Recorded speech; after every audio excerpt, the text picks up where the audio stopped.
গোলকগঞ্জত সংঘটিত হৈছে মানৱ সমাজক লজ্জানত কৰা এক জঘন্য ঘটনা। গুৱাহাটীত টানি লৈ হাত ভৰি বান্ধি এগৰাকী বিশেষভাৱে সক্ষম মানসিক বিকাৰগ্ৰস্ত যুৱতীক ধৰ্ষণ। গোলকগঞ্জৰ আৰক্ষীৰ জালত নৰপিশাচ ধৰ্ষণকাৰী ফিৰদৌছ আলী। চলিত মাহৰ 12 তাৰিখে সংঘটিত হয় এই জঘন্য ঘটনা। প্ৰাপ্ত তথ্যমতে গোলকগঞ্জ থানাৰ অন্তৰ্গত উচিতা গাঁৱৰ এগৰাকী বিশেষভাৱে সক্ষম মানসিক বিকাৰগ্ৰস্ত যুৱতীক ঘৰত অকলে পাই একে গাঁৱৰে আব্দুল খালেকৰ পুত্ৰ ফিৰদৌছ আলীয়ে প্ৰথমে গোহালিত টানি লৈ যায়, পিছত হাত ভৰি বান্ধি ধৰ্ষণ কৰি পলায়ন কৰে। এই ঘটনা যুৱতীগৰাকী আকাৰে ইংগিতে ওচৰৰে এগৰাকী মহিলাক জনায়। পিছত মহিলাগৰাকীয়ে যুৱতীগৰাকীৰ পিতৃ মাতৃক খবৰ দিয়ে। পিতৃ মাতৃৰ ঘৰত উপস্থিত হৈ বিশেষভাৱে সক্ষম মানসিক বিকাৰগ্ৰস্ত যুৱতীগৰাকীক গোলকগঞ্জ থানালৈ আনে। গোলকগঞ্জ আৰক্ষীয়ে যুৱতীগৰাকীক স্বাস্থ্য পৰীক্ষা কৰাই নৰপিশাচ ধৰ্ষণকাৰী ফিৰদৌছ আলীৰ বিৰুদ্ধে এজাহাৰ গ্ৰহণ কৰে।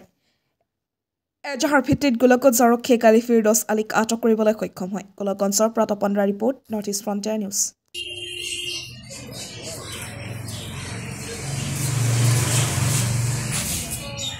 দুই হাত বান্ধিছে, ঠ্যাং বান্ধিছে, বান্ধিয়ে বিজ্জতি করছে। করার পর ছাড়ি দিয়ে দৌড়েছে।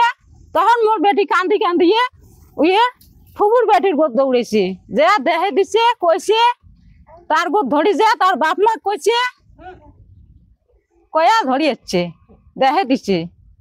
আরো একটা ছোয়া তাইও দেখছে, তাইও এটি সাক্ষী দিল। এলা আমরা বিশেষ চাই হেমন্ত স্যারের কাছে, এটি আমাকে বিশেষ নাকবো, আইনের বিশেষ নাকবো হেমন্ত স্যারের কাছে অনুরোধ।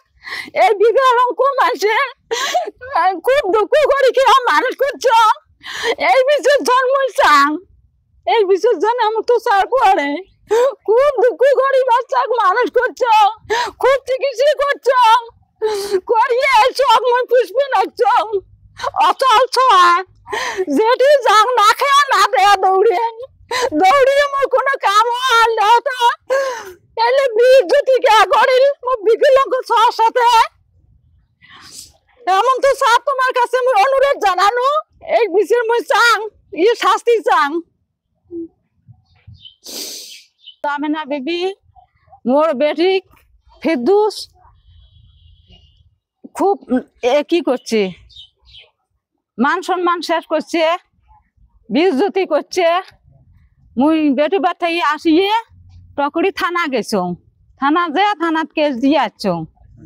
এলা তোমার হেমন্ত স্যারের কাছে মুই বিশেষ চাং, এই বিকলাঙ্গ বেটির মোর বিশেষটা জন ভালোভাবে হয়। পুলিশ আসছে না? নাই, পুলিশ আসছে, ওসি স্যার আসছে। নিগিল বিশেষ চাং। বিয়া কামটা কাই করিল? ফিরদৌসে করছে।